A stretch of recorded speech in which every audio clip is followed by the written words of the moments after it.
పాడుకుందాం. యెహోవాను స్తుతించుడి, యథార్థవంతుల సభలోను సమాజములోను పూర్ణ హృదయముతో నేను యెహోవాను కృతజ్ఞతాస్తుతులు చెల్లించదను. యెహోవా క్రియలు గొప్పవి, వాటి యందు ఇష్టము గల వారి యందు వాటిని విచారించెదరు. ఆయన కార్యము మహిమ ప్రభావం గలది, ఆయన నీతి నిత్యము నిలకడగా నుండును.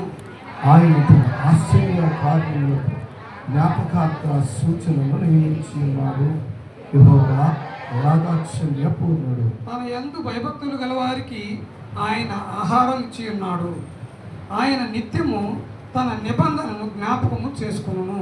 ఆయన తన ప్రజలకు అన్ని జనుల స్వాస్థ్యమును అప్పగించి ఉన్నాడు. తన క్రియల మహత్యమును వారికి వెల్లడి చేసి ఉన్నాడు. ఆయన చేతి కార్యములు నిత్యమైనవి, న్యాయమైనవి. ఆయన శాసనములన్నీ నమ్మకమైనవి. అవి శాశ్వతంగా స్థాపించి ఉన్నవి, సత్యముతోను యథార్థతతోను అవి చేయబడి ఉన్నవి. ఆయన తన ప్రజలకు వివేచన కలుగుజేయువాడు.